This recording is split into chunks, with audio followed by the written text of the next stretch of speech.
Bonjour et bienvenue dans Le Monde Devant Soi, le rendez-vous d'actu international de Slate.fr. Je suis Christophe Caron et je suis avec Jean-Marie Colombani, directeur de la publication de Slate. Salut Jean-Marie. Bonjour Christophe. Et d'Alain Frachon, éditorialiste au Monde et spécialiste des questions internationales. Salut Alain. Salut Christophe. Avec nous cette semaine, Ariane Bonzon, journaliste et grande connaisseuse de la Turquie. Salut Ariane. Bonjour à tous les trois. C'est une image qui a fait le tour de l'Europe, celle du président turc Erdogan et du président du Conseil européen, le belge Charles Michel, qu'on voit prendre place en majesté sur 2 fauteuils dans une des salles du palais présidentiel turc. Alors aucun problème a priori, si ce n'est qu'ils ne sont pas seuls, puisqu'ils sont accompagnés de la présidente de la Commission européenne, Ursula von der Leyen. Elle aussi fait partie de la réunion, mais sa place n'est visiblement pas à côté des hommes. Interloquée et après avoir manifesté son étonnement, elle finira par s'asseoir en retrait sur un canapé à quelques mètres des 2 dirigeants et au même niveau que le ministre turc des Affaires étrangères. Et c'est cette image donc qu'on retiendra de la réunion entre Turquie et Union européenne, les vives réactions à ce qui est perçu comme un geste sexiste du pouvoir turc, éclipsant le contenu même de la rencontre. Alors depuis, Ankara a fait savoir qu'elle n'avait fait que suivre le protocole européen et que la disposition des participants aurait été la même si la présidente de la Commission européenne avait été un président. Alain, pouvez-vous nous expliquer ce protocole européen que j'ai découvert à l'occasion de ce couac, et je pense ne pas être le seul. Je crois que, à cette occasion, en tout cas, on ne peut pas incriminer le grand sultan. La question du protocole international, lorsqu'il y a une présence de l'Union européenne incarnée à l'invitation d'un pays, c'est la Turquie qui a souhaité reprendre ce dialogue, c'est elle qui a invité Charles Michel, le président du Conseil, et Ursula von der Leyen, la présidente de la Commission. Dans ce cas-là, le protocole est discuté entre les 2 parties. Mais pour ce qui est de l'Union européenne, je me fie à l'opinion du plus grand des juristes de l'Union européenne, Jean-Claude Piris, et qui dit « Voici l'ordre de préséance de la représentation de l'Union européenne à l'étranger comme à Bruxelles. Numéro 1, le ou la présidente du Parlement européen. Numéro 2, la personne qui assure la présidence permanente du Conseil. Numéro 3, celle qui est le chef de gouvernement ou le président de la présidence tournante du Conseil européen. Et enfin, numéro 4, et numéro 4 seulement, la Commission. Ce qui n'est pas extraordinaire, puisque la Commission, c'est l'exécutif. La Commission ne décide pas, elle applique. Alors, elle a une assez large marge d'application, mais elle applique. Donc, on ne peut pas accuser, en l'espèce, la Turquie d'avoir organisé une sorte de piège qui reflèterait de manière institutionnelle, quasiment institutionnelle, une position sexiste ou d'inégalité concernant les femmes. Ce qui est bizarre, c'est que cette salle de réunion, au moment où les 2 protocoles se sont mis d'accord, elle a dû être visitée par le représentant de l'Union européenne à Bruxelles, avant que la visite n'ait lieu. Et s'il avait regardé la salle, il aurait vu que les 2 canapés, il y en a un sur lequel était assis le ministre des Affaires étrangères turc et l'autre sur lequel, mais très éloigné, sur lequel était la présidente de la Commission. Et puis, au centre, mais assez éloigné des 2 canapés, il y avait 2 chaises face à face avec 2 micros réservés à Charles Michel et au président turc. Donc ça faisait assez bizarre. Et quand elle est entrée dans la salle, la présidente de la Commission n'a pas compris où elle devait se mettre parce qu'elle allait se retrouver relativement loin de la conversation qui était celle entre Erdogan et Charles Michel. Donc là, moi je pense que s'il faut incriminer une des parties concernées, c'est l'Union européenne. Soit parce qu'elle n'a pas fait son travail sur place, soit parce que parce que Madame von der Leyen n'a pas été prévenue de la configuration de la salle. Or, elle aurait dû l'être. Après, vous pouvez juger que ni Charles Michel, ni le président Erdogan n'ont la moindre courtoisie, et qu'il s'assoit sans regarder le reste de la salle, sans voir que la présidente de la Commission arrive, et sans même lui proposer de se rapprocher d'eux. Oui, moi je veux bien admettre qu'il y a une faute de la part du protocole de l'Union européenne qui n'a pas fait son travail correctement, qui n'a pas prévenu, ainsi de suite, mais il y a aussi la coutume, et je pense que si on veut vraiment mesurer ce qu'a été l'attitude d'Erdogan, je ne sais pas ce qu'en pensera Ariane, c'est tout simplement le précédent. Ce n'est pas la première rencontre entre Européens et Turcs. La précédente rencontre, il y avait Donald Tusk, le Polonais qui était président du Conseil européen, donc en lieu et place de Charles Michel, et Jean-Claude Juncker, président de la Commission, en lieu et place de Mme von der Leyen. Comment les choses étaient-elles organisées ? De façon très simple et très normale. Il y avait au centre de la pièce 3 fauteuils, côte à côte, et chacun étant à égalité de capacité de discussion avec Erdogan. Et donc, il lui fallut évidemment, et il eût été normal qu'il y ait cette fois aussi 3 fauteuils, tout simplement pour se conformer à la pratique antérieure. Ça n'a pas été le cas, et je pense que c'est à dessein. Personnellement, je ne peux pas m'empêcher de penser que, s'agissant d'Erdogan, c'est à dessein qu'il a choisi cette configuration, mettant aussi loin que possible la présidente de la Commission, ce qui reflète assez sensiblement son attitude à l'égard des femmes. Ça survient d'ailleurs quelques jours seulement après que l'on ait appris que la Turquie sortait de l'accord européen sur la protection, ou plus exactement sur la lutte contre les violences faites aux femmes. Et donc, je ne peux pas m'empêcher d'y voir une certaine cohérence de la part du président Erdogan, même si, encore une fois, il peut y avoir des questions de protocole. Mais regardons ce qui se faisait traditionnellement. Il se faisait traditionnellement un dispositif normal, 3 fauteuils côte à côte. Alors avant de revenir justement sur ce retrait de la Turquie de la Convention d'Istanbul, alors la Convention d'Istanbul, c'est un accord international signé en 2011 qui oblige les gouvernements des pays signataires à adopter une législation qui réprime les violences faites aux femmes. Donc avant de venir à la situation des femmes en Turquie, avec vous Ariane, est-ce que vous êtes de l'avis d'Alain ? Est-ce que tout ça est lié simplement au protocole européen et en ce cas la Turquie n'aurait fait aucune faute, ou est-ce qu'il y a un peu de malice de la part d'Erdogan et de la Turquie, comme le dit Jean-Marie ? Je suis d'accord avec les deux. Je suis tout à fait d'accord avec Alain et je pense comme Jean-Marie que la question est ouverte. Est-ce que les services du ministère turc des Affaires étrangères se sont rendus compte de cette gaffe protocolaire, qu'ils n'ont pas eu l'idée de la corriger ou bien qu'ils aient à dessein laissé faire? Je pense que la question est ouverte. Cela dit, il faut savoir que le président Erdogan a beaucoup plus de respect et beaucoup plus d'admiration pour une Merkel que pour un Macron. La longévité de Merkel, ce côté posé, même s'il a pu l'insulter par le passé.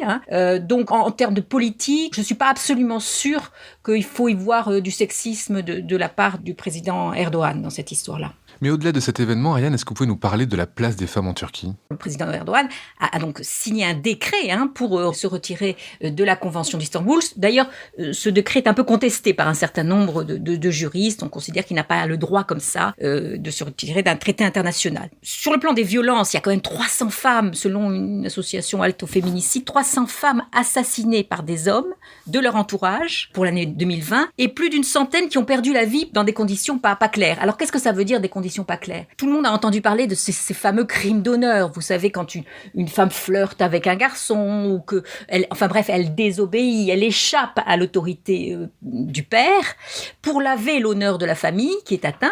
On charge souvent un frère, un oncle d'assassiner cette jeune femme. Tout ça, d'ailleurs, avec l'accord des mères aussi. Il ne faut pas croire que c'est une décision seulement patriarcale. Et comme la législation s'est durcie, maintenant, il y a quelque chose de nouveau, c'est-à-dire qu'on enferme les filles dans une pièce avec de la mort au rat et elles doivent se suicider. Et c'est pour ça que le quota de ces morts non élucidées est assez important. En 2021, il y a eu environ 77 assassinats pour les seuls premiers jours de 2021, enfin le premier mois, vous voyez. Donc, maintenant, c'est vrai qu'on a un retour de balancier par rapport à ce qui se passait au début, où il y avait une certaine ouverture, même politique, à l'égard des femmes musulmanes conservatrices, qui, voilées, ont pu avoir accès à de nombreux postes dans la fonction publique, ce qui leur était interdit auparavant. Alors, pourquoi est-ce qu'Erdogan a signé ce décret pour se retirer de la Convention d'Istanbul? Eh bien, parce que il a voulu faire un geste à l'égard des confréries religieuses. C'est ça qui explique ce retrait. Et c'était un signe à cet électorat-là, au nom du rejet des supposées valeurs décadentes de l'Occident. Cet électorat étant hostile, si vous voulez, à la parité homme-femme, à la non-discrimination des minorités sexuelles. Et voilà, c'est ça l'explication. Il faut savoir que beaucoup de choses maintenant, beaucoup de gestes du président turc s'expliquent parce qu'il a les yeux rivés sur les sondages et que donc, un certain nombre de gestes, il le fait pour au moins solidifier sa base. Alors, moi je pense, enfin ça c'est une analyse, c'est que en décidant du retrait de cette convention, Erdogan, qui a pourtant toujours eu un assez bon sens politique, qui a toujours assez bien collé à son électorat, il vient de commettre une faute politique. Parce que depuis 2002, son élection et celle de son parti, il la doit en grande partie aux jeunes filles, aux jeunes femmes musulmanes, conservatrices. C'était elles, moi je les ai vues faire le travail de terrain durant les campagnes électorales. Il doit aussi sa victoire aux quelques 15 millions de femmes au foyer qui sont assez traditionnelles. Ça représente un bon quart du corps électoral qui vote pour lui. Or, cette question du rôle des femmes, de la protection des femmes, ce n'est plus un sujet partisan en Turquie. C'est une question qui est une question anthropologique. C'est-à-dire qu'en décidant de se retirer de cette convention, Erdogan a sans doute perdu le soutien d'une partie de sa base féminine. Et il y a d'ailleurs un sondage extrêmement intéressant qui a montré justement que même au sein de l'AKP, son parti, le parti de la justice et du développement, eh bien, cette décision du président Erdogan de se retirer de la convention d'Istanbul était loin d'être soutenue majoritairement. Revenons, si vous le voulez bien, à l'enjeu de cette rencontre entre les leaders européens et le président turc.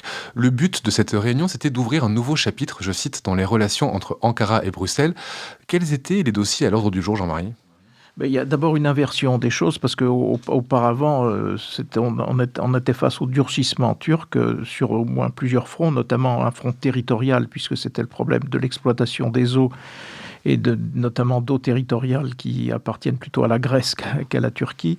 Il y a évidemment toujours la question pendante des réfugiés. Puis il y a aussi l'épisode libyen où les Turcs sont intervenus alors que c'était un peu contraire aux intérêts européens. Et d'ailleurs, on le voit aujourd'hui avec Mario Draghi à la tête de l'Italie qui renoue aussitôt avec la Libye pour bien montrer de quel côté doivent se faire les choses. Et là, on a un petit peu inversé, c'est-à-dire que ce sont les Turcs qui sont demandeurs parce que la situation économique s'est dégradée et parce que je pense, mais Ariane me contredira éventuellement que Erdogan n'est plus sûr du tout de l'impunité côté États-Unis puisqu'il bénéficiait d'une très grande complaisance de la part de Donald Trump. Et puis il se met aussi à avoir des problèmes avec la Russie, que ce soit des problèmes entre l'Arménie, la Russie, etc., ou bien même en Libye.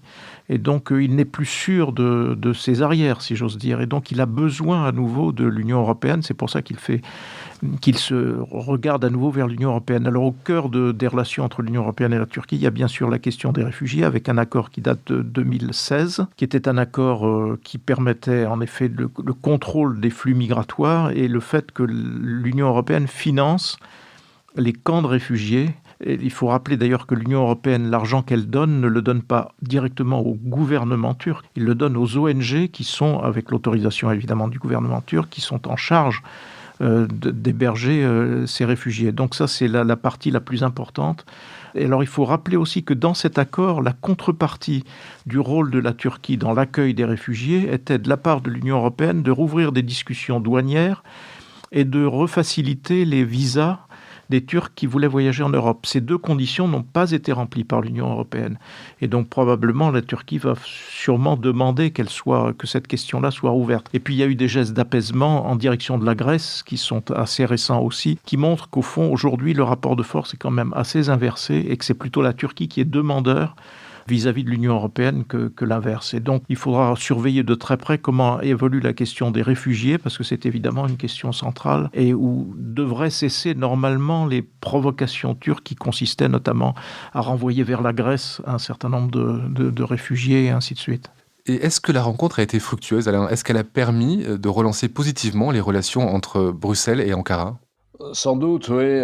Lorsque les bateaux turcs, accompagnés de navires de guerre, des bateaux de forage turcs, il y a quelques mois, ont commencé des explorations pour trouver du gaz offshore, ils étaient près des côtes de la Grèce et près des côtes de Chypre, donc de deux membres de l'Union européenne. Bon, alors c'est compliqué parce que la Turquie ne reconnaît pas Chypre, et donc il y avait une situation très compliquée, mais de violation de la zone d'exclusivité de la Grèce d'une part et de Chypre d'autre part. Puis en ce qui concerne la Grèce, aussi un membre de l'OTAN comme la Turquie, donc membre de la même organisation. On pouvait imaginer qu'entre deux pays qui sont partis de la même organisation comme l'OTAN, on ne fait pas ce genre de choses.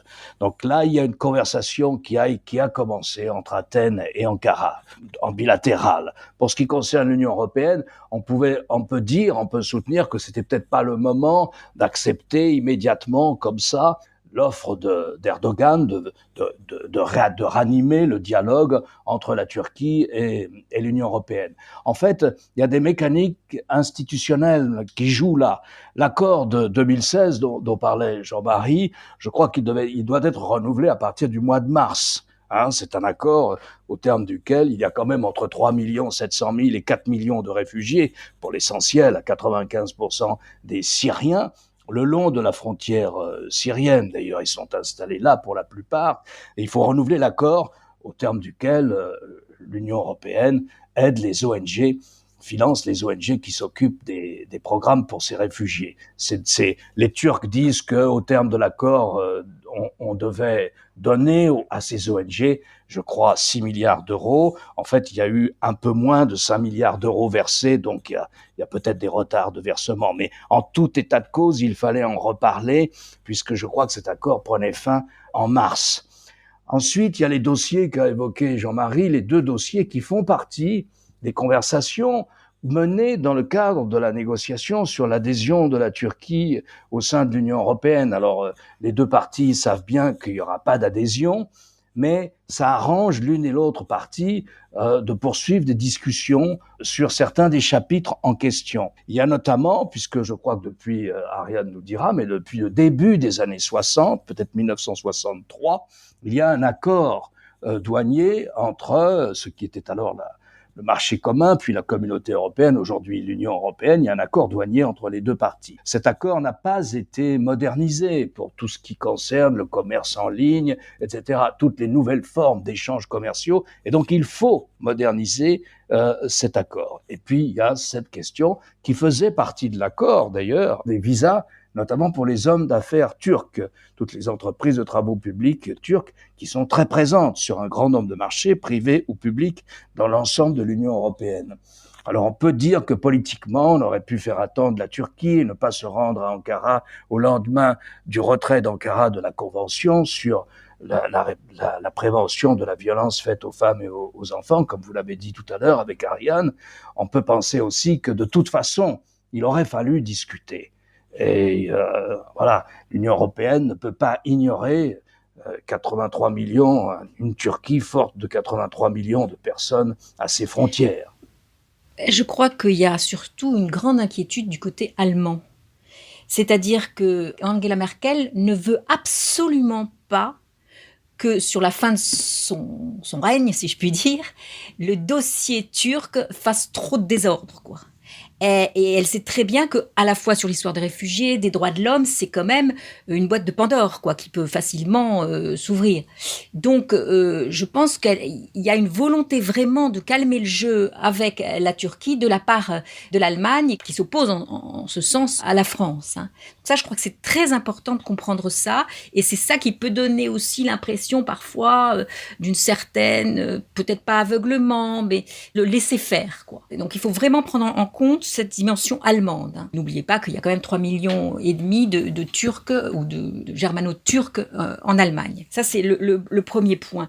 Je suis tout à fait d'accord. L'élément clé, ça va être la renégociation de cet accord qui avait d'ailleurs été négocié essentiellement par Angela Merkel, cet accord sur les réfugiés qui avait été négocié en mars 2016. Et il y a 3 éléments dont on va énormément entendre parler. C'est, comme vous l'avez dit, le renforcement de l'union douanière qui a été signé en 1996, l'union douanière, la liberté de circulation, et au-delà même des hommes d'affaires, ce qui est demandé, c'est pour tous les Turcs. Alors, il faut savoir qu'il y avait eu 72 conditions qui avaient été établies, et ces 72 conditions sont loin d'être respectées par la Turquie parce que la plupart sont liées au respect de l'état de droit. Et puis le 3e point, c'est la relance des négociations. En mars 2016, les Allemands s'étaient engagés, enfin l'Union européenne à travers l'Allemagne, s'était engagée sur la relance des négociations. Donc ça, on va en entendre beaucoup parler. Pourquoi ? Parce que quand on regarde les sondages, on se rend compte que certes, le sentiment pro-européen des Turcs n'est plus de 70% comme il l'a été au début des années 2000, dans la première décennie. Mais il reste assez important. Et donc, il faut bien prendre en conscience que pour Erdogan quand même, qui est très soucieux de sa popularité, je l'ai expliqué tout à l'heure, il ne peut pas comme ça balancer l'Union européenne. Alors certes, auprès d'un certain électorat, il va se positionner en anti-européen, anti-occidental, etc. Mais il y a toute une partie quand même qui reste, et même dans son camp, qui reste quand même assez intéressée par ce que pourrait offrir en tout cas une meilleure relation avec l'Europe. Mais on est bien d'accord que l'intégration de la Turquie d'Erdogan dans l'Union européenne, c'est une vue de l'esprit. Mais ça reste un levier, c'est d'ailleurs pour ça que aucun des deux partis ne l'abandonne. Ça reste un levier, un jeu diplomatique, un jeu dans les négociations. Oui, ça restera une histoire non écrite parce que la France, d'ailleurs, est désormais le premier opposant à toute intégration, toute marche en avant de la Turquie vers l'Union européenne, en tout cas vers l'organisation européenne. Juste un petit mot, puisque Ariane a fait allusion aux germano-turcs, BioNTech, la découverte du vaccin, c'est un couple d'Allemands d'origine turque. Donc on leur doit à cela beaucoup. Et donc c'est en même temps l'illustration de la réussite d'une politique allemande d'accueil et d'intégration de gens d'origine turque, comme aujourd'hui désormais de gens d'origine syrienne. Jean-Marie, Ariane a rappelé la prudence avec laquelle Angela Merkel traite la Turquie. Il y a un dirigeant européen qui a pris beaucoup moins de gants. Ce dirigeant, c'est Mario Draghi, le président du Conseil italien, qui a qualifié Erdogan de dictateur. Pourquoi a-t-il fait ça ? Mais parce qu'il le pense et qu'il ne s'interdit pas de dire ce qu'il pense. Et je pense que justement, ce qui est intéressant avec Mario Draghi, c'est qu'il donne un autre visage de l'Italie. D'abord, c'est le retour de l'Italie sur la scène européenne, mais pas seulement, c'est le retour de l'Italie comme acteur politique de plein droit. Et je pense qu'il donnera la main de ce point de vue-là à tous ceux qui veulent faire pression sur la Turquie pour un meilleur respect des droits de l'homme. Juste une parenthèse, le premier déplacement de Mario Draghi, chef du gouvernement italien, à l'extérieur de l'Italie, ça a été pour la Libye, pour rendre visite au gouvernement libyen, gouvernement, disons, celui qui est reconnu internationalement. Et donc voilà, ça s'inscrit tout à fait dans cette nouvelle phase de la politique italienne. Oui, si je puis me permettre, pour aller dans le sens de Jean-Marie, c'est effectivement la Libye pour les Italiens qui est le président Macron lui-même, l'autre jour, dans une interview qu'il a donnée à France 5, a dit que ce qui l'inquiétait le plus, c'était ce qui se passait en Libye. Et les Italiens sont bien placés aussi pour s'inquiéter. Parce que quelle est la grande crainte de l'Europe ? C'est que ce qui s'est passé avec les réfugiés syriens se reproduisent avec les réfugiés subsahariens, enfin libyens subsahariens, et là, ça ne sera pas à des milliers de kilomètres de l'Europe, mais bien de l'autre côté de la Méditerranée. Donc il y a cette inquiétude de voir que la présence turque, qui est importante, et quand les Turcs s'installent quelque part, et ils sont loin d'en partir très vite, on l'a vu à Chypre, la présence turque en Libye puisse leur donner de nouveau ce levier sur des réfugiés, cette fois-ci subsahariens, qui pourraient déferler sur l'Europe. Je pense que la réflexion de Draghi est aussi liée à cette inquiétude. Alain, est-ce que Erdogan peut se servir justement des dissensions entre certains leaders européens, comme on peut le voir avec Merkel et Draghi, pour mener à bien ces négociations ? Sans doute, oui, ça fait partie du dossier turc, si vous voulez, ça fait partie, l'aspect politique de cette visite qui nous occupe aujourd'hui, elle est là. Est-ce qu'il fallait que l'Union européenne aille à Ankara au moment où un des députés, par exemple, je crois même un des dirigeants, vice-président du parti HDP, qui est un parti de centre-gauche pro-kurde, vient d'être condamné à une peine de prison effective de 2 ans et demi pour une petite phrase irrespectueuse. Est-ce que on va à Ankara alors que le nombre de prisonniers politiques ne cesse d'augmenter ?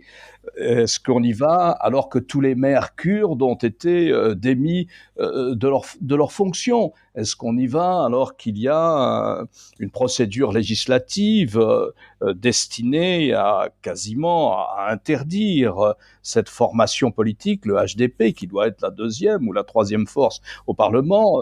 Est-ce qu'on y va alors qu'il y a une ambiance curieuse à Ankara avec une série de, je crois, 100 ou 105 amiraux à la retraite qui signent une pétition portant sur un dossier compliqué, un projet Ariane pourrait nous l'expliquer, un projet qu'a Erdogan de faire une sorte de deuxième canal parallèlement au Bosphore, mais qui compliquerait la situation stratégique, qui modifierait un peu les relations stratégiques de la Turquie, notamment avec la Russie. Donc vous voyez, à la situation économique très difficile que connaît la Turquie, s'ajoute aussi cette ambiance politique qui est quand même plus qu'effrayante et qui justifie certainement l'adjectif qu'a employé Mario Draghi pour parler d'Erdogan. Un dernier mot pour finir, Ariane, sur la situation intérieure. 103 amiraux en retraite ont signé une lettre ouverte alertant contre la menace que pourrait représenter ce projet dont vous avez parlé, c'est le projet Canal Istanbul.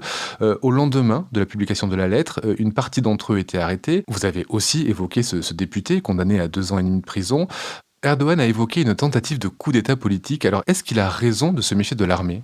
L'armée, là, ce sont des retraités. Cela dit, là où il faut lui donner crédit, c'est que les 2 derniers coups d'État, celui de 97 et 2000, qu'on a appelé des soft coups, ont commencé comme ça, avec une déclaration, un communiqué de l'armée. Pas de retraités, mais de l'armée. Donc il peut jouer là-dessus. Et puis, ce sont des amiraux, et la marine a toujours été, au sein de l'armée, le cœur de l'opposition aux islamistes. En 97, c'est elle qui a mené le coup contre le mentor d'Erdogan, Erbakan. Donc là, il joue sur des rappels historiques que tous les Turcs ont nous on ne les a pas, mais tous les Turcs les ont en mémoire. Bon, méfions-nous de l'armée, elle n'est pas si homogène encore que ça. Je crois que ce qui est très important, c'est, et je le redis, il est paniqué un petit peu, Erdogan, actuellement. Il voit sa base s'effriter, et c'est pour ça que le terme de dictateur, certes, est justifié, mais on n'est quand même pas en Russie. Il y a quand même un jeu électoral, il y a une soif de voter en Turquie. Il sait très bien qu'il ne va pas pouvoir, il va lancer des grandes manœuvres électorales, il a déjà commencé à faire des redécoupages, des circonscriptions électorales, ça on sait mais si il y a 2 ou 3 points, il peut récupérer ça par des manœuvres, mais si le différentiel est trop important, il risque de perdre les élections. Et les élections ont lieu en 2023 et il ne peut pas se permettre de les perdre. D'abord, parce que s'il les perd, il est à peu près sûr de perdre d'abord son immunité, évidemment, et puis d'avoir des grands procès pour corruption, pour un certain nombre de choses qui apparaissent peu à peu. Et puis la seconde raison, c'est que 2023, sur le plan symbolique, c'est le centenaire de la République, et le président Erdogan veut, si vous voulez, fêter ce centenaire, peut-être même instaurer une seconde république pour enfin confirmer, si vous voulez, son rôle à l'égal de Mustafa Kemal Atatürk, qui était le fondateur de la République. Donc, il faut vraiment lire beaucoup de choses qui se passent à la lumière de cette volonté de confirmer sa position et de ne surtout pas perdre. Il n'en est même pas à essayer de regagner d'autres voix. Là, il veut pas que sa base s'effrite. Et c'est ça qui est très, très important. Et c'est pour ça, parfois, par exemple, l'interdiction du HDP, il faut savoir que 66% de la population soutient cette interdiction du parti pro-kurde. Alors l'idée, c'est de dire, pourquoi est-ce qu'on interdit ce parti ? C'est parce qu'on l'accuse d'être, si vous voulez, la branche politique du PKK. Ça n'est pas totalement infondé, mais on ne peut pas le généraliser non plus. Et d'ailleurs, en faisant toute cette politique de répression vis-à-vis des cadres du HDP, Erdogan joue justement le raidissement, l'extrémisme. Donc c'est lui qui nourrit aussi ce positionnement un peu extrême du HDP parfois. Par exemple, en interdisant le HDP, il ne va pas perdre des voix. Et c'est aussi pour ça qu'il le fait. Et en vérité, le plus important pour lui, ça sera quoi ? C'est pas toutes ces manœuvres politiques, c'est l'économie. Donc effectivement, en tendant la main avec l'Europe, il peut espérer un retour des investisseurs, mais c'est pas gagné. En tout cas, s'il veut un conseil pour se perpétuer à la tête de l'État turc, il y a un bon connaisseur de la façon dont on se perpétue au pouvoir, c'est Vladimir Poutine, donc il peut aller voir en Russie, prendre conseil en Russie. Qui vient d'arranger, je crois, la constitution. Pour pouvoir quasiment président à vie. Merci Ariane de nous avoir accompagnés pour cet épisode du Monde devant soi. Alain, je rappelle qu'on vous retrouve comme chaque jeudi dans Le Monde avec votre chronique et cette semaine, vous vous intéressez à la question économique au cœur des conflits de valeurs entre Chine et États-Unis. Jean-Marie, quant à vous, c'est chaque jeudi qu'on vous retrouve dans l'émission Politique sur France 24 et cette semaine, vous examinez la défiance envers le vaccin AstraZeneca. Merci à tous les trois et à la semaine prochaine pour un épisode du Monde devant soi.